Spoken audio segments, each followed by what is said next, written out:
O contrato para Thomas Hobbes.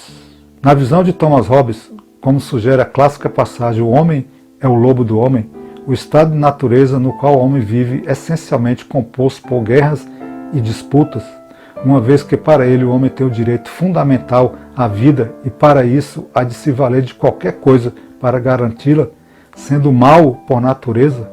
Em outras palavras, o indivíduo vive em constante estado preventivo, o que leva o mesmo a contínuas disputas e, segundo ele, a vida do homem é solitária, miserável, sórdida, brutal e curta. O estado de natureza, conforme exposto, é marcado pela constante insegurança e não é dotado da ideia de justiça ou propriedade privada,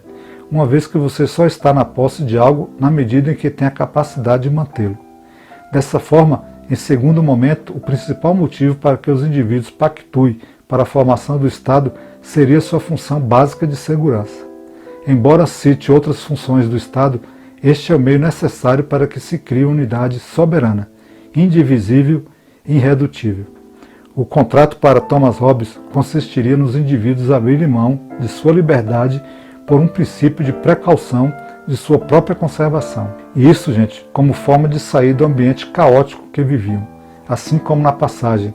a causa final, finalidade e desígnio dos homens, que amam naturalmente a liberdade e o domínio sobre os outros, ao introduzir aquela restrição sobre si mesmos, sobre a qual os vemos viver em repúblicas, e a precaução com a sua própria conservação e com a vida mais satisfeita, quer dizer, o desejo de sair daquela mísera condição de guerra, que é a consequência necessária, conforme se mostrou, das paixões naturais dos homens.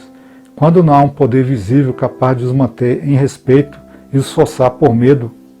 este do castigo, ao cumprimento dos seus pactos e à observância das leis da natureza.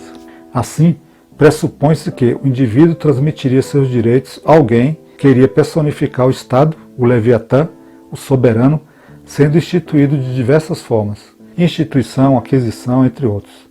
Queria manter sua ordem por meios coercitivos se necessário, pois o Estado para o autor não poderia em qualquer momento ser questionado, sob pena de não mais ser soberano e retornar ao estado de natureza, guerras,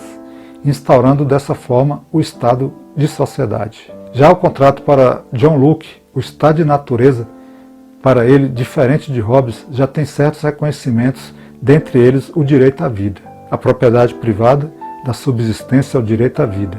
reconhecida ante seus membros e a figura do poder punitivo proporcional a ser exercido contra aquele que usurpar a propriedade privada, direito natural de punir, sendo que o mesmo introduz a ideia de leis, leis da natureza e leis de Deus. Para ele, o homem não é mau por natureza, mas se enquadra em uma neutralidade que pressupõe que ele é bom, não necessariamente todos os homens. Isso nos leva a crer que os motivos que levaram determinados indivíduos a fazer o pacto para a formação de um Estado são absolutamente diversos dos de Hobbes, uma vez que o homem, no contexto daquele, não vive em constante conflito e não tem necessidade de sobreviver a qualquer custo, pois sua propriedade privada é, em tese, reconhecida e respeitada pelos outros. Seguindo esse raciocínio, tem-se que o homem busca o pacto de um contrato, pois no estado de natureza ele não é livre de fato, na medida em que as leis da natureza e as leis de Deus são submetidas a eles sem qualquer influência ou consentimento.